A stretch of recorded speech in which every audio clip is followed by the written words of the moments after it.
François, tu as une carrière dans la direction juridique depuis de très nombreuses années. Tu es également le cofondateur de l'Agora des directeurs juridiques.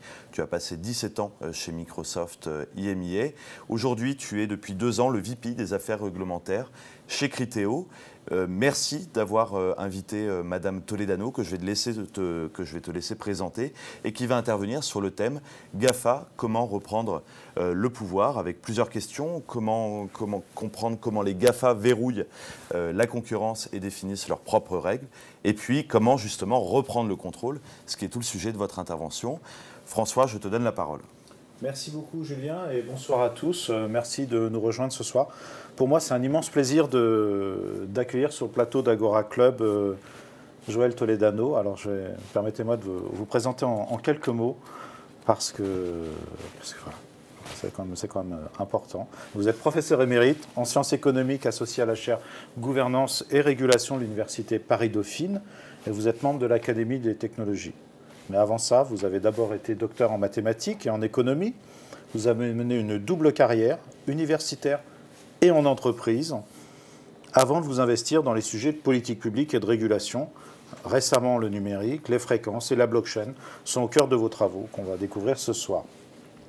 Vous avez débuté comme attaché de recherche au CNRS, puis comme maître de conférence. Vous avez ensuite occupé différents postes de direction dans des sociétés informatiques et je pense que mes confrères DSSI et RSSI ils seront très attachés. Donc je crois que vous avez travaillé chez GSI, chez TITN et chez CMC Ressources Humaines, qui est une filiale du groupe Concept. Donc je tiens à préciser ces points-là, parce que je sais que ça intéressera certains de nos participants. Et puis, vous avez rejoint en 1993 le groupe La Poste. Alors après, je ne sais pas si c'est une société informatique, le groupe La Poste, mais vous avez été, à partir de 2001, la directrice de la régulation européenne et nationale de La Poste. Ensuite, vous avez été nommé professeur des universités à Supélec en 2005, puis membre du collège de l'autorité de régulation des communications électroniques et des postes, on va dire l'ARCEP, de 2005 à 2011. Vous avez publié un certain nombre d'ouvrages, des rapports publics, des articles scientifiques et grand public dans les domaines de l'économie industrielle, de l'économie et de la régulation du numérique, des communications électroniques et des postes.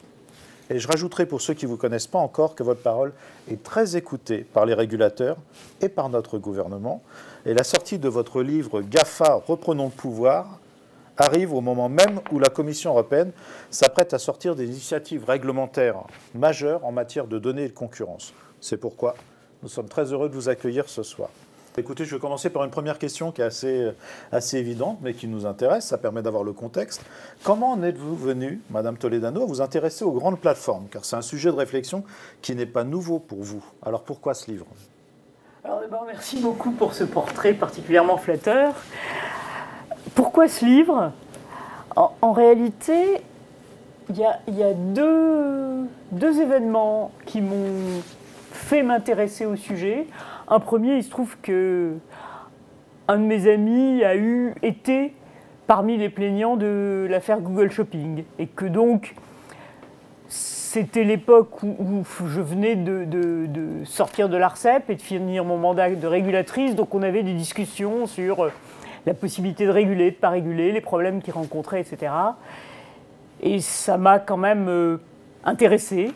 Évidemment, tout le monde était de toute façon intéressé par ce qui se passait, mais disons que c'est le premier point. Le deuxième, qui est probablement vraiment le fil conducteur, ce qui m'a fait écrire ça, c'était en 2015. Je suis retrouvée dans une réunion académique où j'écoutais des anciens collègues, enfin, les présidents d'anciens collègues, il y avait le président de l'autorité de la concurrence, le président de l'ARCEP, un membre du collège du CSA, enfin bon, que des régulateurs, et je les entendais parler de ce sujet que je connaissais mal, au fond, enfin, que je ne connaissais que très dans les grandes lignes, je n'avais pas encore creusé et travaillé sur le sujet, et j'ai été fascinée par cet écart entre d'un côté le fait qu'à les écouter, il y avait de façon évidente un problème de pouvoir de marché et que pour autant, il ne semblait pas y avoir de solution.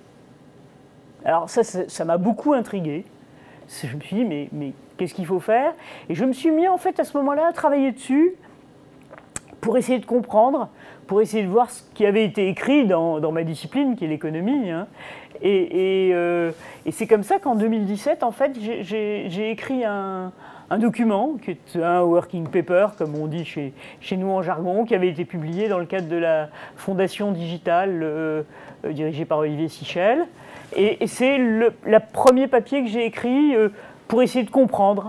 Et en réalité, le livre, c'est la suite de ça, et c'est la suite aussi de cette frustration que j'éprouvais ces dernières années, quand j'écoutais les gens parler du sujet et verrouiller tous les possibles. On se mélangeait entre d'un côté les incantations, ça on est formidable pour faire des incantations et pour dire c'est pas possible et puis on va mettre une nouvelle taxe.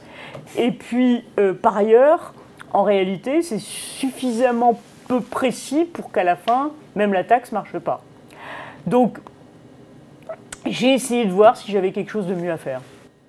Très bien. Alors, pour parler de la taxe, puisque vous savez que Criteo est, si je peux me permettre, hein, c'est la victime collatérale de la taxe GAFA, puisqu'on a le malheur d'être dans le même type de business que Google et Facebook, et malheureusement de faire suffisamment de chiffre d'affaires pour tomber sous le champ de cette taxe. Oui, effectivement. Bel exemple.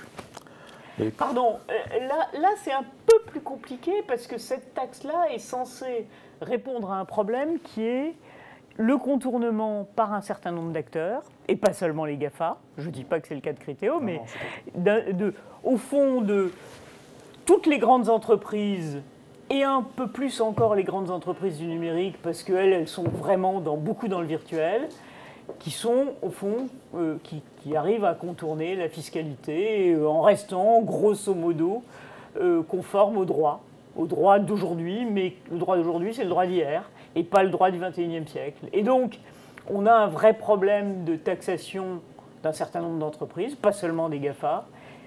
C'est vrai que dans cette bagarre politique que finalement le gouvernement a lancée, et je crois qu'il avait raison de lancer cette bagarre au plan politique, ben on est, comme vous le dites, il y a des victimes collatérales. Bon, bah écoutez, on va changer de sujet. Maintenant, on va parler un petit peu du bilan assez critique que vous dressez de la situation actuelle dans votre livre, et vous décrivez le mode opératoire des GAFA. Alors, est-ce que vous pouvez nous dire quelques mots, parce que on n'est pas tous nécessairement très familiers de leurs modèles économiques. Quels sont-ils et y a-t-il des similitudes entre eux, des similitudes remarquables, et en quoi se différencient-ils les uns des autres? En fait, ce qu'ils ont en commun, c'est d'avoir, après avoir réussi à mettre en place des entreprises très remarquables, très appréciées des consommateurs,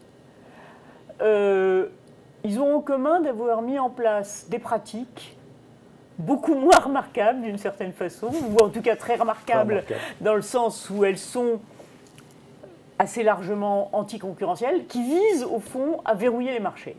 Ils se sont rendus compte, quand ils sont rentrés sur le marché, presque tous, Amazon peut-être un peu moins, mais les autres, qu'ils ont pris la place de concurrents qui, après avoir été très très bons, ont été déboulonnés par ces nouvelles offres, parce qu'on est dans le monde numérique, et comme maintenant tout le monde le sait, dans le monde numérique, le meilleur ramasse la mise. Oui, tout à fait. Mais il ramasse la mise, et dans un monde normalement concurrentiel, il est susceptible de, lui aussi, se faire concurrencer par le suivant, qui viendrait avec un beau produit, et de nouveau, il faudrait jouer les économies de réseau, les économies d'échelle, etc., etc. Sauf que, justement, pour ne pas subir ce genre de choses, ils ont verrouillé leur marché.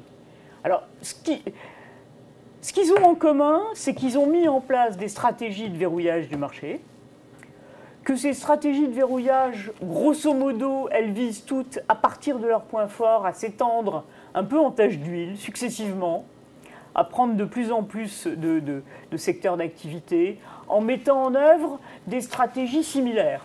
Les effets de levier, les acquisitions qui visent à rendre impossible la concurrence, l'utilisation des algorithmes pour systématiser un certain nombre de pratiques, etc., etc. Par contre, ce qu'ils ont de totalement différents, c'est qu'ils ont chacun un modèle économique et qu'il n'y en a pas deux qui se ressemblent. Alors, on a tendance, par exemple, à mettre dans le même bain Google et Facebook sous prétexte que tous les deux ont en commun les revenus de publicitaires. vivre par les revenus publicitaires. Mais une fois qu'on a dit ça, et je pense que François, vous pourriez le montrer beaucoup mieux que moi, leur façon effectivement de vivre avec les revenus publicitaires sont totalement différentes et les mondes qu'ils attaquent sont des mondes économiques totalement différents. Google, pour faire très très simple, c'est le monde de l'information sous toutes ses formes, alors que Facebook va être le monde des réseaux sociaux, là encore sous toutes ses formes. Maintenant, si on parle d'Apple et d'Amazon, dans les deux cas, vous trouverez les places de marché, mais après, une fois qu'on a dit ça, évidemment, ce que ces deux autres entreprises ont en commun par rapport aux précédentes, c'est qu'elles ne sont pas totalement virtuelles, ce qui est très intéressant à noter parce que, pardon, je fais une parenthèse, souvent, quand vous discutez avec les gens sur les GAFA, ils vous disent tous c'est le monde virtuel. Plus matériel que Amazon et Apple, qui font respectivement 70 et 80% de leur chiffre d'affaires avec du monde physique, oui. C'est difficile. Donc, toutes les deux sont dans le monde physique et chacune d'entre elles a mis en place, là encore, un modèle économique particulier. Alors, Apple, si je veux simplifier, c'est au fond le monde du virtuel sans couture. Vous passez de l'un à l'autre, tout se passe bien et vous cherchez à y rester. Enfin, ils vont chercher à vous faire y rester, pardon. Oui, parce que chacun cherche à vous garder. Et chacun cherche à vous garder. Et Amazon, ça va être pareil. C'est par un certain nombre de mécanismes, à chaque fois, un modèle économique, une dynamique, des moyens de contrôler. Et c'est ça qu'ils ont en commun. Et ce qu'ils ont de différent par rapport à toutes les autres plateformes numériques, c'est qu'au fond, ils ont réussi à suffisamment sophistiquer ces modèles économiques pour que, même si vous vous attaquez à un problème, en réalité, vous n'avez pas déverrouillé le monde qu'ils ont fermé. Si vous prenez Amazon, par exemple, aujourd'hui, tout le monde va vous parler de la marketplace. C'est vrai, la marketplace joue un rôle, les commerçants qui se mettent sur la marketplace jouent un rôle, mais je pense que quand bien même on démantèlerait sous une forme ou sous une autre la marketplace, avec les produits propres, etc., c'est Amazon Prime et les aspects logistiques qui, je pense, sont vraiment la pierre angulaire de ce modèle économique. Avec l'architecture cloud. Avec par ailleurs l'architecture cloud, mais là je restais, bien évidemment, vous avez raison, avec l'architecture cloud qui va en plus dégager des marges formidables. Très bien, alors par contre, donc vous nous avez présenté rapidement les 4 GAFA, oui. Mais il y en a un qui a eu un traitement un petit peu particulier dans votre livre, c'est Google. Alors pourquoi vous avez accordé un chapitre complet à Google? Qu'est-ce qui vous intéresse plus dans Google que dans les autres? Il est plus méchant, il est plus gros, il est plus protéiforme? Écoutez, je vais vous faire une confidence. Je n'ai pas attribué un chapitre particulier à Google. Dans la première version de mon ouvrage, les deuxième et troisième chapitres étaient ensemble. Ah d'accord. Et c'est mon éditrice qui m'a suggéré de les séparer parce qu'elle trouvait... C'était trop court? Non, et elle avait raison en réalité. Mais moi, je les avais écrits d'un trait parce que ce que je cherchais à faire, au fond, c'est à décrire sous les différents aspects de l'analyse économique et de l'économie industrielle ce qu'était ce monde. Il se trouve que sur chacun des aspects importants du bouquin, ce que je cherche à faire, c'est à la fois à décrire, de prendre un exemple, et en même temps à présenter la théorie qui va avec. Si vous prenez le sujet des acquisitions, qui est un sujet central oui. Pour comprendre effectivement le mode de fonctionnement des GAFA, et bien, sur ce sujet-là, il y a à la fois toute une série d'analyses qui sont faites sur l'ensemble des acquisitions, sur ce que nous dit la théorie économique, sur les débats économiques, et puis il y a tout un passage illustré par la stratégie d'acquisition de Facebook. Si vous prenez un autre sujet qui sera les problèmes de responsabilité, je fais la même chose au fond et je l'illustre avec Amazon qui joue ces multiples rôles avec des tas de conflits d'intérêts. Donc en réalité, c'est pour moi, il n'y en a pas un, au fond, qui est plus important que les autres au sens de ce qu'ils représentent. Je pense que chacun d'entre eux nous dit quelque chose de très stratégique par rapport à notre avenir et qui deviendrait grave si on ne s'y attaquait pas. Et Google n'est pas plus important que ne l'est Facebook ou Amazon ou Apple. Merci. Écoutez, notre avenir, justement, vous en parlez dans le livre, puisqu'en fait, après avoir dressé un bilan quand même relativement critique de la situation actuelle, tant la situation de fait, commerciale, économique, sociétale et réglementaire, c'est un peu l'échec de la réglementation actuelle, votre livre propose quelques axes de réflexion pour les régulateurs français et européens. Est-ce que vous pourriez nous présenter dans les grandes lignes ces axes de réflexion que vous proposez dans le livre, ou certains d'entre eux? Bien sûr. Alors, il y a un point avec lequel je vais commencer, et puis sur lequel on reviendra peut-être tout à l'heure, qui est celui du diagnostic que je fais de ce qui s'est passé jusqu'à présent et de la possibilité du droit de la concurrence de régler les difficultés auxquelles on est confronté. Je pense que le droit de la concurrence n'est pas à même aujourd'hui de répondre aux problèmes auxquels on est confronté, pas plus le droit de la concurrence tel qu'il est aujourd'hui que celui qu'il pourrait devenir si on y apportait un certain nombre de modifications. Alors, je pourrais rentrer dans le détail, mais au fond, il y a deux types de difficultés, même peut-être trois. Le premier type de difficulté, effectivement, c'est qu'aujourd'hui, il y a un certain nombre de caractéristiques de l'économie numérique qui nous obligent à reconsidérer les outils habituels du droit de la concurrence. Je ne prendrai qu'un exemple qui est en général la toute première couche d'un raisonnement d'analyse concurrentielle. Quand vous êtes avec des plateformes, l'analyse du marché, alors que vous avez dans une plateforme, vous avez au moins deux marchés qui interagissent l'un avec l'autre, fait que ce qu'on appelle un marché pertinent, ça devient compliqué à rentrer dans la logique habituelle du droit de la concurrence. Je m'arrêterai là, je n'irai pas plus loin, mais simplement là-dessus, et puis tout ce qui en découle, toutes les habitudes quantifiées, etc. De la même façon que le fait qu'il y ait un certain nombre de prestations gratuites, ça complexifie énormément les outils habituels du droit de la concurrence. Donc, on a de toute façon à réviser au regard des nouvelles théories économiques un certain nombre d'outils. Mais il n'y a pas que ça. Il y a ensuite le fait que quelque révision qu'on fasse, on est dans un droit jurisprudentiel. Et quand bien même il y a eu des décisions qui ont été prises et des analyses qui ont été menées, tant que ces analyses ne sont pas tamponnées, ou sont tamponnées, j'en sais rien, enfin on verra bien, on verra par la Cour de justice, on vit sur les jurisprudences précédentes. Et donc, ce n'est pas parce qu'il y a une décision qui a été prise à Bruxelles qu'on peut dire qu'on sait traiter un certain nombre de problèmes, on sait juste que la Commission européenne le traite comme ça. Donc, même pour les décisions qui ont été prises jusqu'à présent, il va falloir attendre pour qu'on puisse dire qu'on est rentré dans une façon d'analyser les sujets qui est un peu modifiée par rapport à la précédente.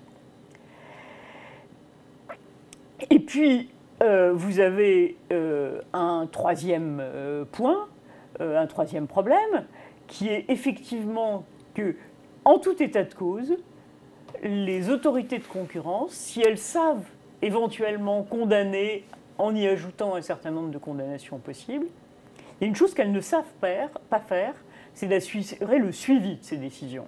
Et on se retrouve en ce moment avec une décision croquignolesque qui est Google Shopping, qui, après avoir nécessité 7 ans pour être prise, depuis que cette décision est prise, tous les ans, je regardais ça avant-hier, finalement la décision a été prise en 2017. En 2018, la Commission européenne nous a dit « Ah ben ça va, finalement les remèdes proposés par Google marchent ». En 2019, elle nous a dit « il ne marche pas ». En 2020, elle nous a dit « il marche ». On ne sait ni pourquoi elle nous a dit que ça marchait, ni pourquoi elle nous a dit que ça ne marchait pas. C'est-à-dire qu'il n'y a aucun moyen d'en discuter. C'est-à-dire tout ce que, je crois, peut apporter un système de régulation, où il y a des vraies transparences dans les discussions, dans les décisions, dans les moyens de faire, on ne l'a pas parce que le droit de la concurrence, il n'est pas fait pour remettre de la concurrence, il est fait pour condamner. Et sa façon de procéder ne nous permet pas d'avancer. Maintenant, je vais répondre à votre question, mais pardon d'avoir fait ce petit détour. Du coup, les solutions que je propose, à partir du moment où on se retrouve dans des situations complexes, c'est effectivement d'introduire une régulation pro-concurrentielle. Cette régulation pro-concurrentielle, pour moi, elle aurait un double objectif. La première, effectivement, d'empêcher de nouveaux abus de position dominante. Et deuxièmement, de réintroduire de la concurrence là où les marchés ont été verrouillés. C'est donc un système à 2 étages que je propose, un système où on aurait un certain nombre de règles qui interdiraient certaines pratiques, les effets de levier, certaines pratiques de prix, enfin on les connaît et on est capable de les lister, je les liste dans le bouquin mais je crois que ça ne servirait à rien de rentrer dans les détails, qui par principe effectivement poserait un certain nombre de conditions sur les acquisitions et en particulier renverrait la charge de la preuve effectivement aux acquéreurs qui ont beaucoup plus et d'informations et d'argent. Je vais un peu vite, mais je pourrais détailler après. Tout est détaillé. Alors par contre, je tiens à le dire, tout est détaillé dans le livre et c'est expliqué de manière très très simple parce qu'on a un certain nombre de participants dans le call qui ne sont pas des juristes et tous ces mécanismes, effets de levier, effectivement, sont très très bien expliqués. Donc, première étape, un certain nombre d'interdictions, mais ça c'est insuffisant. Ouais. Encore faut-il mettre en place des mécanismes pour réintroduire de la concurrence. Et là, ça signifie, puisque vous ai dit tout à l'heure, chaque modèle économique est différent, donc modèle économique par modèle économique, marché par marché, de s'interroger sur qu'est-ce qu'il faudrait faire pour réintroduire de la concurrence. C'est évidemment, je lance un certain nombre de pistes sur chacune des entreprises, mais c'est un job de régulateur, c'est pas du tout un job qu'on fait tout seul dans son coin sans faire des analyses, etc. Il se trouve que, en ce qui concerne Google et Facebook, très récemment, l'autorité de la concurrence britannique a fait un remarquable boulot qui a analysé effectivement à la fois a émis un certain nombre de propositions et d'hypothèses sur ce qu'il faudrait faire pour Google, ce qu'il faudrait faire pour Facebook.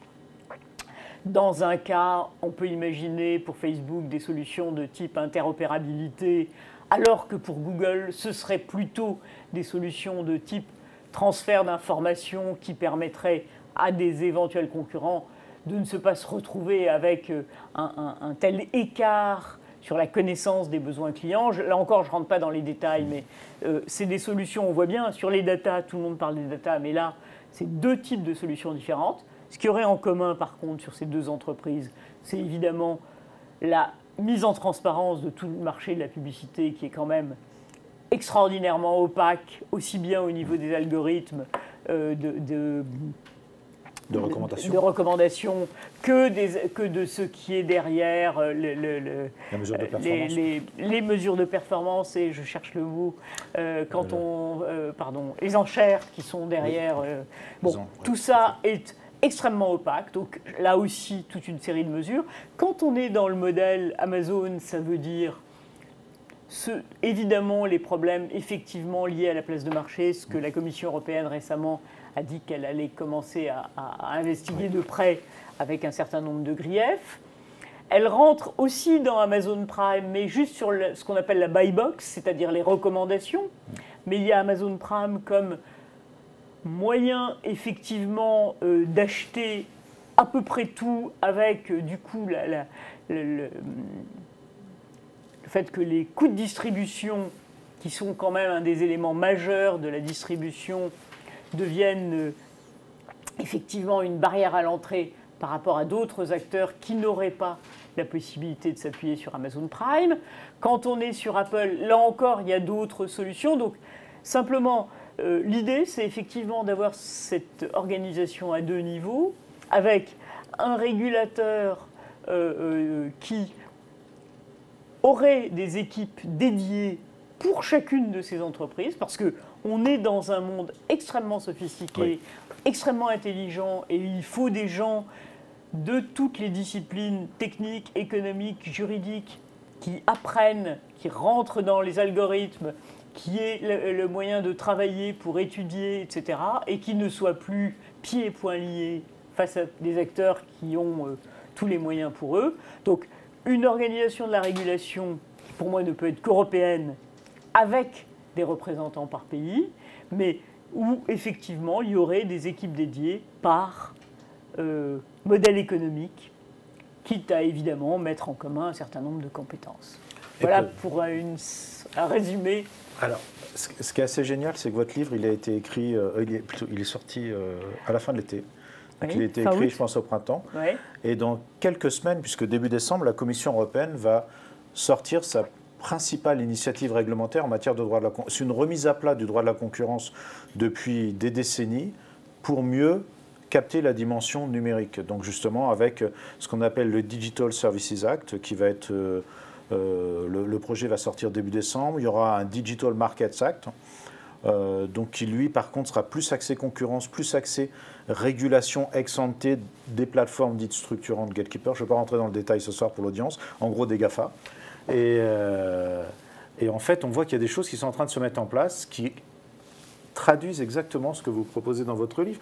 Donc quel espoir vous avez à la vue de cette initiative? Qu'est-ce que vous attendez de cette initiative réglementaire de la Alors d'abord, je suis un petit peu moins optimiste que ce que vous dites, parce que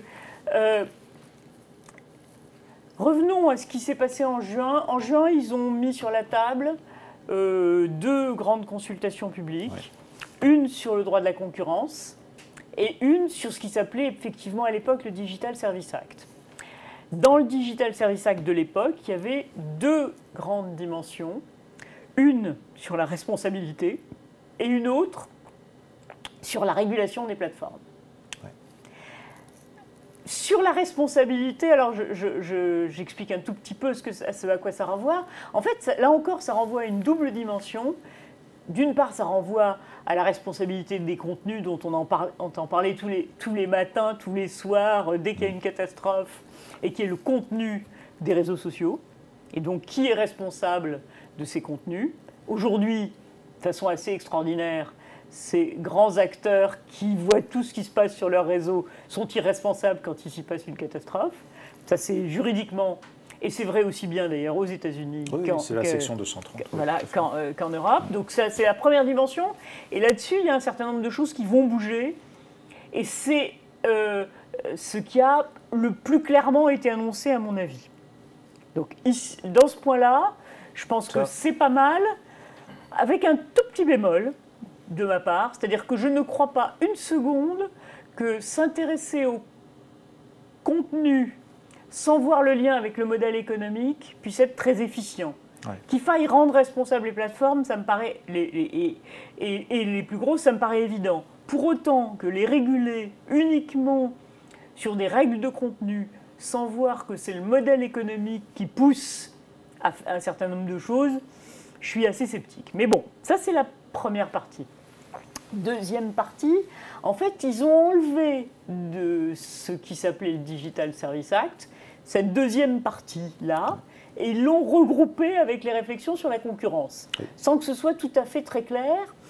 Et on a vu apparaître ce mot de Digital Market Act, sans personnellement que j'ai vu très très clairement ce que ça recouvrait, si ce n'est que j'ai eu l'impression que ça poussait bien plus vers le droit de la concurrence que vers la régulation. Et ça m'inquiète. D'accord. Pour les raisons que j'ai essayé d'expliquer tout à l'heure. C'est pour ça que j'ai fait ma petite introduction sur les aspects de concurrence. Mais, comme on dit entre régulateurs, un bon régulateur est paranoïaque, donc peut-être que j'ai tort de m'inquiéter, et peut-être que tout sera merveilleux. Très bien. Un bon régulateur est paranoïaque. Bah, écoutez, je vais m'arrêter sur ce propos et passer la parole à Julien, parce que je pense qu'il y a... Moi, je pourrais continuer encore très longtemps, mais je pense que l'objectif, c'est quand même qu'on ait un dialogue avec la salle. Alors, Quelles sont les questions qui remontent Alors, première question qui est plus stratégique avant de rentrer dans les détails. Pourquoi ne parlez-vous pas des GAFAM? Et justement, on a Microsoft qui est là, qui vous écoute. Pourquoi parlez-vous des GAFA et non pas des GAFAM? Il m'est arrivé de dire que, je ne l'ai pas écrit, mais ça a été que Microsoft, c'était le grand brûlé de la fin du XXe siècle. Je pense que jusqu'à présent, Microsoft avait dans sa culture, dans son souvenir, ce qui s'était passé dans les grands procès en concurrence qu'il a dû subir à la fin du XXe siècle, et que ça l'a rendu prudent. Donc son comportement est d'une certaine façon beaucoup plus citoyen. On n'en a pas encore parlé beaucoup, mais j'évoque pas mal dans le bouquin le fait que le comportement des acteurs des GAFA, c'est effectivement d'imposer leurs règles et de les créer, de les imposer au fond, de ne pas s'intéresser beaucoup aux règles nationales parce que c'est coûteux d'être un peu trop... Plus sauvage, un peu voilà. plus... Voilà. Et donc, je pense que Microsoft cherche davantage à s'inscrire dans les paysages nationaux et, jusqu'à présent, a plutôt eu moins de pratiques abusives telles que je les ai décrites pour les autres. Ça ne veut pas dire que ça ne va pas changer, mais je crois savoir d'ailleurs que dans un certain nombre de congrès, d'endroits, il était arrivé au GAFA justement de dire « Ah ouais, mais Microsoft, ils ne cherchent pas du tout à tangenter la ligne jaune. Nous, ce qui fait notre force, c'est qu'on n'a pas peur. » C'est qu'on n'a pas peur.